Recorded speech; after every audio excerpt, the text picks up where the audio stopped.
საშინაო სკოლის გაკვეთილებს წარმოგიდგენთ კომპანია Silknet.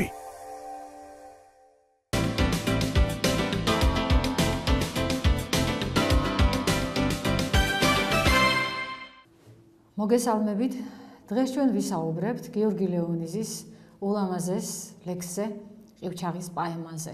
ეს მართლაც არაჩვეულებრივი ლექსია. ეს ეპითეტები არაჩვეულებრივი, უმშვენიერესი გამოვიყენე და მალე დარწმუნდებით, რომ ტყუილად არ გამომითქვამს ეს ეპითეტები. ყივჩაღის პაემას წინ უძღვის ეპიგრაფი ხალხური ლექსიდან. ერთი მეც გადავუქნიე, წვერიმც ვუწვდინე მიწასა. მუხრანული. ეს ლექსი ცნობილია აგრეთვე როგორც შემომეყარა ყივჩაღი ამ სახელწოდებით. რატომ წარუმძღვარა გიორგი ლეონიძემ ამ ლექსს ეს ეპიგრაფი? იმიტომ რომ პირდაპირ მიგვანიშნა თუ რა იქცა მისთვის შთამაგონებელ წყაროდ. საერთოდ ამ ლექსს ყივჩაღის პაემას ორი ძლიერი იმპულსი კვებავს, ორი ძლიერი შთამაგონებელი წყარო აქვს. ერთი ეს არის ხალხური ლექსი, მეორე კი ვეფხისტყაოსანი. მაგრამ სანამ უშუალოდ ლექსის ანალიზზე გადავალთ, მე მინდა გაგახსენოთ, რომ გიორგი ლეონიძეს პოეზიაში გზა დაულოცა ვაჟა-ფშაველამ. ჯერ კიდევ ახალგაზრდა 13 წლის იყო პოეტი, როდესაც პირველი ლექსები დაბეჭდა და აი ვაჟამ შენიშნა იგი და ლექსი უძღვნა, რომელშიც გამოთქვა იმედი, რომ მოვიდოდა ახალი თაობა, რომელიც ცველად დაუდგებოდა ქართულ სიტყვას. აი ეს დალოცვის მადლი გიორგი ლეონიძეს მთელი ცხოვრება გაჰყვა.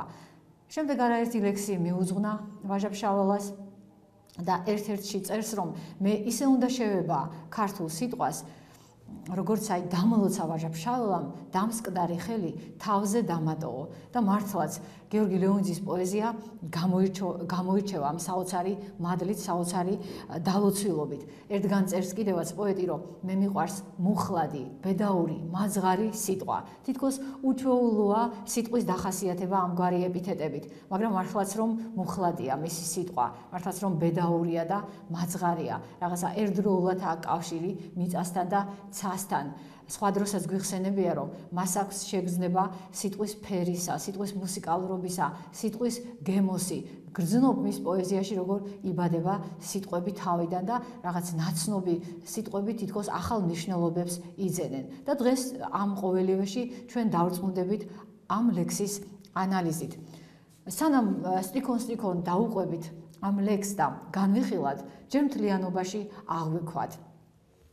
ყურღანებიდან გნოლი გაფრინდა, ყაბარდოს ველი გადაიარა, ისევ ახვსდექი, მუხრანის ბოლოს ჩასაფრებული ვსინჯავ იარაღს.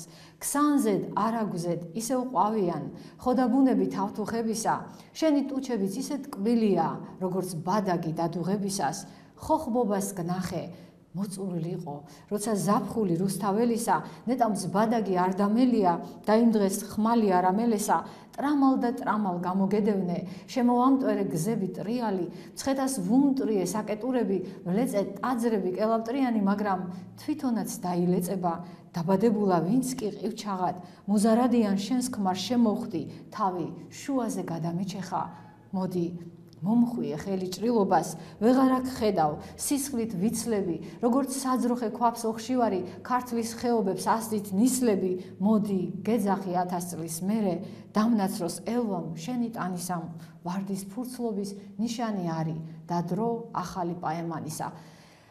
მინდა გაგახსენოთ, რომ ჩვენ გვაქვს საბედნიეროდ გიორგი ლეონიძის ჩანაწერი, თვითონ კითხულობს ამ ლექსს არაჩვეულებრივად და ჩვენი განხილვის ბოლოს ამას მოვისმენთ ერთად. როგორც აღვნიშნე, ამ ლექსის შთამაგონებელი გახდა ხალხური ლექსი. ერთი სიტყვით, გიორგი ლეონიძემ ხალხური ლექსიდან წამოიყვანა ყივჩაღი თავისი თავგადასავლით და ახალი ლექსის ლირიკულ გმირად აქცია. მოდი გავეხსენოთ ის ხალხური ლექსიც, რომელმაც ისეთი დიდი შთაბეჭდილება მოახდინა პოეტზე, რომ ვერ დაივიწყა და მასზე ახალი ლექსი დაწერა და ახალი ლექსის გმირად აქცია. შემომეყარა ყივჩაღი.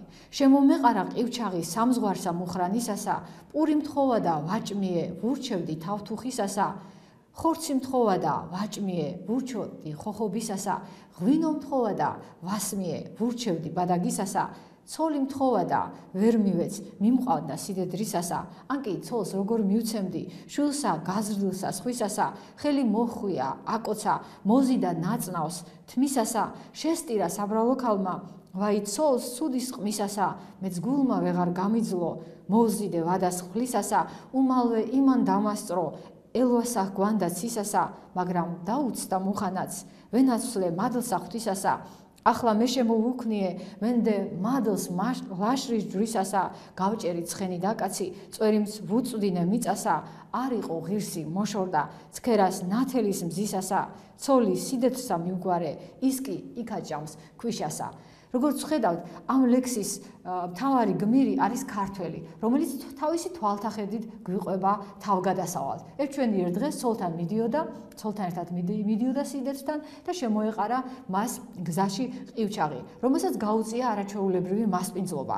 ყივჩაღმა სთხოვა პური და მას შეურჩია საუკეთესო, ვურჩევდი თავთუხისასა. სთხოვა ხორცი და შეურჩია საუკეთესო, ხოხბისა. სთხოვა ღვინო და აქაც შეურჩია ბადაგისა.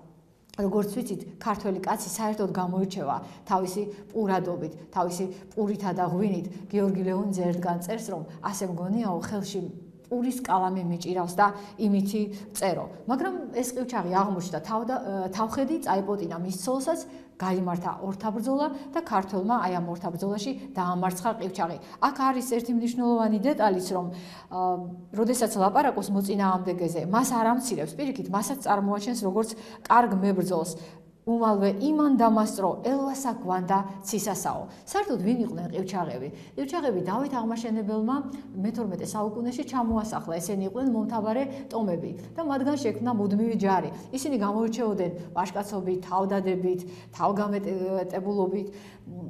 როგორც ცნობილია, დავით აღმაშენებელს ყივჩაღთა ერთ-ერთი მთავრის ასულიც კი ყავდა ცოლად. შემდეგ დროთა განმავლობაში ყივჩაღები ქართულ ხალხს შეერივნენ. შეიძლება მეცნიერთა ვარაუდით ეს ლექსი სწორედ მაშინ შეიქმნა, როდესაც ეს რთული პროცესი ქართველებისა უცხოტომელებთან, რთული პროცესი დაახლოებისა მიმდინარეობდა. მთავარია, რომ აი აქ ყივჩაღი წარმოგვიდგა როგორც მოძალადე, მებრძოლი, მაგრამ მოძალადე, რომელსაც უფრო და უფრო მეტი უნდა იმ ოჯახისაგან, რომელსაც შემთხვევით გადაეყრება. გიორგი ლეონიძემ ამ ლექსიდან, როგორც წეღან გითხარით, გადმოიყვანა ეს ყივჩაღი თავის ლექსში და სრულიად შეცვალა. საერთოდ გიორგი ლეონიძეს თვითონ სიტყვა ყივჩაღიც მოსწონდა. აი ეს მაგარი ბგერებია ამ სიტყვაში, თითქოს ენერგიას აფრქვევენ. სხვა სიტყვებიც მოსწონდა ასეთი, მაგალითად ბარბაროსი, ხაზარი. აი წარმოთქვისთანავე რომ რაღაცა ენერგიის განცდა მოდის, რაღაცა გრიგალისებური ენერგია მოიფქვევა. ის კი არა და გიორგი ლეონიძეს თავის ლირიკას საერთოდ უწოდებდა ყივჩაღურ ლირიკას. ის წერდა თეთრ ვარდებს დავეშურე ყივჩაღური ლირიკით, მოდიოდა სახელი ნაოჭების ბილიკითო. და არაერთი ლექსი აქვს მას მიძღვნილი ყივჩაღებისთვის, მაგალითად ერთი ასეთი ლექსი არის ყივჩაღური ღამე, არაჩვეულებრივი მხატვრული სახეებით. და ამ ლექსში უკვე მთავარი გმირი, ლირიკული გმირი არის თვითონ ყივჩაღი და ის თავისი თვალთახედვით გვიყვება ამ თავგადასავალს, იმ ამბავს, რომელსაც ჩვენ ხალხურ ლექსში გავეცადეთ. და კიდევ ერთი რაღაც მინდა თქვა ყივჩაღთან დაკავშირებით, რომ გიორგი ლეონიძემ ახალი სიტყვაც კი შექმნა, რომელსაც ერთ ლექსში იყენებს, ამ ლექსს ქვია მთებში. მთები, ბუმბერასთა საშინელი მხედრობა, თუ ხარ მონა, აქ არავინ გენდობა, მონურ ღიმილს მე ვინ გადამაბრალებს, მე გაპობილ ნაპრალებს ყივჩაღურებ ჩავყურებ, აი ყივჩაღურებ ჩავყურებ, ყივჩაღივით ჩავყურებ. აქ ყივჩაღი უკვე აღარ გულისხმობს, რომ გარკვეული ტომის ადამიანს გულისხმობს. არამედ ყივჩაღურებ ნიშნავს თავისუფალი ვარ მე. არაფერი არ მაბკოლებს და არანაირი წინააღმდეგობა არ არსებობს, რომელსაც მე ვერ გადავლახავ. აი ამ ლექსში სწორედ ამგვარად ჩანს ყივჩაღი და ამ ლექსის მთავარი სათქმელი თავიდანვე ვთქვათ, ყივჩაღის პაემანი არის სიყვარულის მარადიულობა და აი ამ მარადიული სიყვარულის მეხუთბეთ გვევლინება აქ ყივჩაღი, რომელიც წარმოგვიდგება როგორც პოეტის ალტერ ეგო. ალტერ ეგო ნიშნავს მეორე მე. ესე იგი ეს ყივჩაღი ფაქტობრივად თვითონ პოეტის გულის ნადებს გვიმხელს და ყველა იმ ადამიანისას, რომელიც არის შეყვარებული, ვისაც ჯერა ძალიან დიდი სიყვარულისა. ეხლა მივუყვეთ სტიქონებს და ვნახოთ, როგორ იქნება ის მომაჯადოებელი მუსიკალური განცდა, რომელიც ჩვენ მოსმენისას განვიცადეთ. პირველი სტროფი ასეთია: ყურღანებიდან გნოლი გაფრინდა, ყაბარდოს ველი გადაიარა. აქ ყურადღებას იქცევს ყურღანები და ყაბარდო. ერთმანეთს ეხმიანება ეს ორივეში არის ასო ყურღანები, ყაბარდო. ეს ის ადგილებია, რომელიც ყივჩაღისთვის არის დამახასიათებელი. მართალია, ხა მუხრანის ბოლოს ხდება მოქმედება, მაგრამ ეს არის ყივჩაღის გარემო, სადაც ის დაიბადა და გაიზარდა. ყურღანი არის სასაფლაო და პირველივე სტრიქონში ნახეთ როგორ არის ყურღანებიდან გნოლი გაფრინდა. გნოლი კიდე ფრინველია. ესე იგი სასაფლაოდან ფრინველი გაფრინდა. ესე იგი პოეტი ხას უსვამს იმას, რომ სიკვდილიდან სიცოცხლე დაიბადა. ფრინველი საერთოდ სულიერების სიმბოლოა, თავისუფლების სიმბოლოა, სიცოცხლის სიმბოლოა. ესე იგი საფლავიდან სიცოცხლე, სიკვდილიდან სიცოცხლე დაიბადა. და ამით მან შეგვამზადა იმისთვის, რომ შემდეგ სტრიქონში ყივჩაღი ამბობს, რომ ისევ აღუზდექი. აქაც ძალიან მნიშვნელოვანი, ისევ რას ნიშნავს, რომ ეს უკვე მრავალგზის გამეორდა. მრავალგზის კიდევ გამეორდება, როდესაც ყივჩაღი მზად იქნება, რომ მის გულში დაიბადოს სიყვარული. აქვე ესეთი სტრიქონია, ჩასაფრებული სინჯავი იარაღს. რატომ სინჯავს ჩასაფრებული იარაღს? ჯერ ერთი ის არის მებრძოლი, ყოველთვის იარაღს ატარებს, ყოველთვის მზად არის ბრძოლისათვის, მაგრამ თანვე ამ ყივჩაღმა ხომ იცის თავისი თავგადასავალი, რომელიც გადახდა იმ ხალხურ ლექსში და რომელიც ასე ლამაზად გვიამბო ხალხურმა მოლექსემ. ამიტომაც ის არის ჩასაფრებული და ის სინჯავს იარაღს, ის არის მზად კვლავ შეხდეს თავის სიყვარულს და ყველაფერი გააკეთოს იმისთვის, რომ სიყვარული მოიპოვოს. შემდეგ პოეტი თითქოს ყველაფერს ამზადებს იმისათვის, რომ სიყვარულის დაბადება გვაჩვენოს. სიყვარულისთვის გარემო უნდა იყოს მშვენიერი და ამიტომ წერს, რომ ქსანზედ არაგზეთ ისევ ყვავიან ხოდაბუნები თავთუხებისა. ოქროსფრად არის მთელი გარემო შეფერადებული და აქ გვაქვს სწორედ აი ამ ფერადოვნების საოცარი განცდა, ესე იგი მუსიკალურობასთან ერთად რაღაც ფერწერული სურათები იხატება, რაც არაჩვეულებრივ შთაბეჭდილებას ახდენს კითხველზე. და თანაც ეს თავთუხები ეხმიანება ხალხური ლექსის თავთუხებს. ხო გახსოვთ, როდესაც ყივჩაღმა სთხოვა პური, ვურჩევდი თავთუხისასასო, საუკეთესოს ესე იგი. და შემდეგ იხატება იმ ქალის სახე, რომელსაც ყივჩაღი ხვდება და რომელიც ასე მოულოდნელად ერთი შეხედვით შეუყვარდება. აქ არაფერი არ არის ქალის შესახებ, ან როგორი თვალები ქონდა, ან როგორი სხეული ქონდა, არის მხოლოდ და მხოლოდ მინიშნება ტუჩებზე. შენი ტუჩებიც ისე ტკბილია, როგორც ბადაგი დადუღებისას და აი ამ ერთი შედარებით თლიანობაში წარმოგვიდგება ეს ულამაზესი ქალი, რომელიც ასეთ დიდ შთაბეჭდილებას ახდენს ადამიანზე.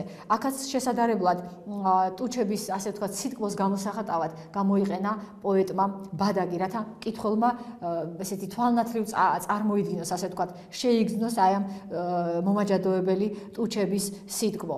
შემდეგ პოეტი აგრძელებს თხრობას, რა თქმა უნდა, ყივჩაღის პირით, ყივჩაღი გადმოგცემს თავის შთაბეჭდილებებს, ესე იგი რა ხდება და ლექსში ვკითხულობთ, ხოხბობას გნახე, მოწურვილი იყო, როცა ზაფხული რუსთაველისა. ხოხბობა შეიძლება გულისხმობდეს იმ დროს, როდესაც ხოხბებზე ნადირობენ და მართლაც იმ ხალხურ ლექსში ხომ გვახსოვს, რომ სწორედაც რომ ხოხბის ხორცით გაუმასპინძდა უცხოს და ხოხბის ხორცი ითვლებოდა როგორც საუკეთესო გასამასპინძლებელი. და იმავე დროს ხოხბობა შეიძლება გავიაზროთ როგორც პოეტური დრო, როდესაც სიყვარული უნდა დაიბადოს. და აქ არის უკვე ალუზია, მინიშნება ვეფხისტყაოსანზე. როგორც სხვა დროსაც აღნიშნავთ, როცა ჩვენ ვილაპარაკებთ გიორგი ლეონიძის პოეზიაზე, როდესაც პოეტი საუბრობს სიყვარულზე, მეგობრობაზე, ის აუცილებლად ახსენებს ხოლმე ვეფხისტყაოსანს.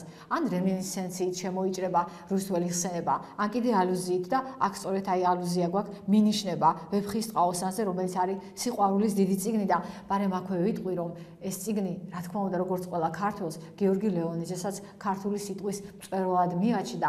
არაერთი სტრიქონი აქ მიძღვნილი და ახლა მე მახსენდება ასეთი სიტყვები. ხელში აგიღებ, გაკოცებ, კიდევ ჩაგკოცნი, ჩაგცქერი, წიგნი კი არა, ჟოლა ხარ, ჩამოკაფული ჩანჩქერისო. აი ესე გამოხატა თავისი დიდი სიყვარული ამ წიგნის მიმართ.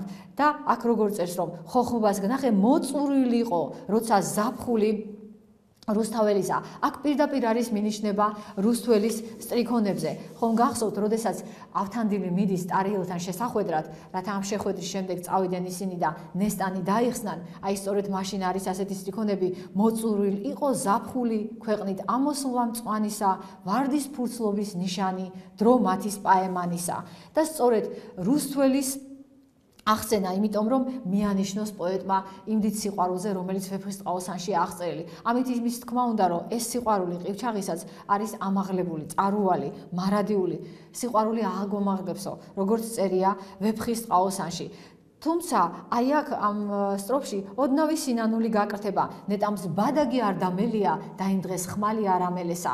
ამ სინანულს იწვევს იმის ცოდნა, რაც წეღანაც აღნიშნე, რომ მანიცის რომ გადაეყრება აი ამ უცხო ქალს, რომელსაც ქმარი ახლავს თან, რომელსაც შეებრძოლება, დამარცხდება, მოკვდება, მაგრამ ეს სინანული მაინც წამიერია, რადგან აი ეს წუთები, რომელსაც ის განიცდის, როგორც შეყვარებული არის მისთვის სიცოცხლის მომნიჭებელი, უფრო მეტი, ვიდრე შეიძლება ადამიანმა მთელი სიცოცხლე ჩათვალოს. ესე იგი, რამდენიმე წამი სიყვარულით ახსასე შეიძლება იყოს უფრო მეტი.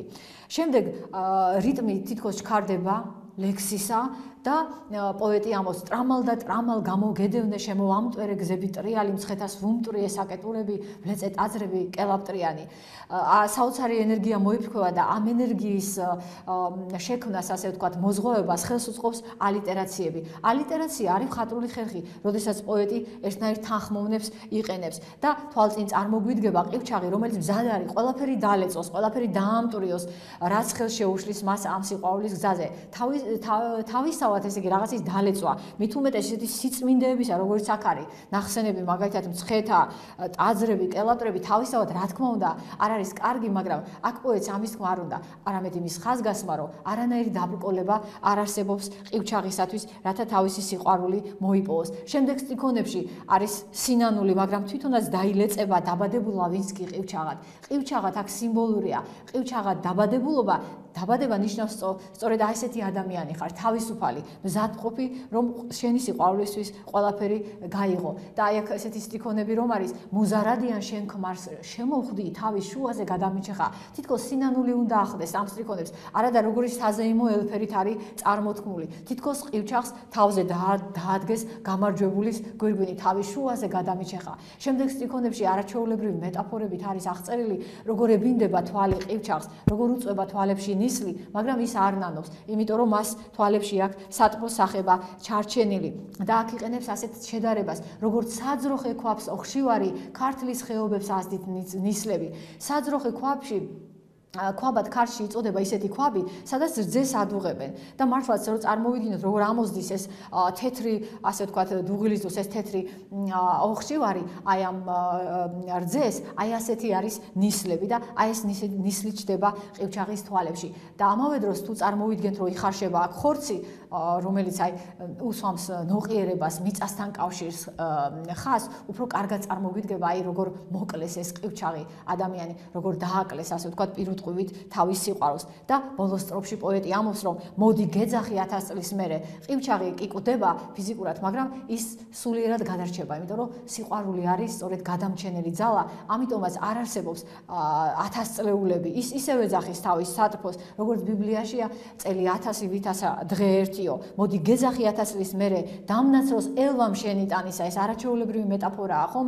რომ შენი ტანის სილამაზე, სხეულის სილამაზე, შენი სილამაზე მე ცეცხლს მიკიდებს და მე ვინაცრებიო. ვარდის ფურცლობის ნიშანი არის დადრო ახალი პაემანისა. რა თქმა უნდა, ვარდის ფურცლობის ნიშანი არის, ეს არის ისევ რუსთველთან გადაძახილი. მე წაგიკითხეთ წეღან ეს სტრიქონები, რომ როდესაც ვარდის ფურცლობის დრო დადგება, ისევ აღსდგება ყივჩაღი, დაამსხვრევს, ასე ვთქვათ, სიკვდილის აი ამ ჩარჩოებს და შემოვა სიცოცხლეში, რათა თვითონაც განიცადოს აი ეს დიდი სიყვარული და მკითხველსაც შეაგრძნობინოს. ერთი სიტყვით გიორგი ლეონიძემ ამ ლექსით წარმოგვიჩინა სიყვარულის მარადიულობა და დაგვარწმუნა ერთ ძალიან მნიშვნელოვან რამეში, რომ თუ ადამიანი დაიფერფლება სიყვარულისაგან, ის აუცილებლად აღდგება, როგორც მითიური ფრინველი ფენიქსი. გმადლობთ ყურადღებისათვის.